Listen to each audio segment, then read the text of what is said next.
দেশে পেঁয়াজের বাজার মানে অস্থিরতা, কৃষকের উৎপাদন খরচও ওঠে না। এই অনিশ্চয়তার মাঝেই আশার আলো দেখাচ্ছে গ্রীষ্মকালীন আগাম পেঁয়াজ চাষ।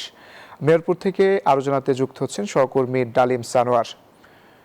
ডালিম, গ্রীষ্মকালীন আগাম পেঁয়াজ চাষ কেমন দেখছেন?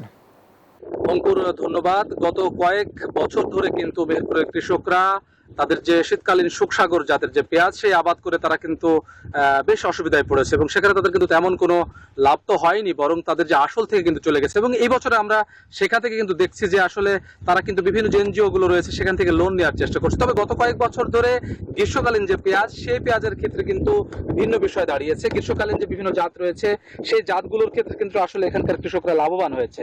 কিন্তু সরকার আসলে গ্রীষ্মকালীন পেঁয়াজ চাষ উদ্বুদ্ধ করার জন্য কিছু প্রণোদনাও দিচ্ছে, কিন্তু সেই প্রণোদনাগুলো ঠিক সঠিক সময়ে আসছে না বলছেন এখানকার কৃষকরা। আরেকটি বিষয় হচ্ছে যে আসলে জুন জুলাই মাস হচ্ছে এই গ্রীষ্মকালীন পেঁয়াজগুলো জাতের চারা দেওয়ার হচ্ছে একেবারে যথোপযুক্ত সময়।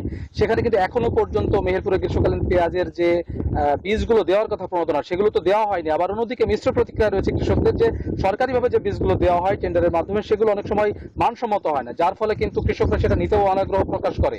তো সব মিলিয়ে যে পরিবেশটা দাঁড়ায় সেটা হচ্ছে যে কৃষকের অন্যতম যে প্রধান বিষয় সেটি হচ্ছে এই পেঁয়াজ চাষের ক্ষেত্রে বীজের ক্ষেত্রে যদি সরকার কার্যকরী কোনো ভূমিকা পালন করতে না পারে তাহলে কিন্তু কৃষকদের এই দুরবস্থা থেকে বের করে নিয়ে আসা সম্ভব না। এই ছিল মেহেরপুর থেকে অঙ্কুর। ডালিম, আপনাকে ধন্যবাদ।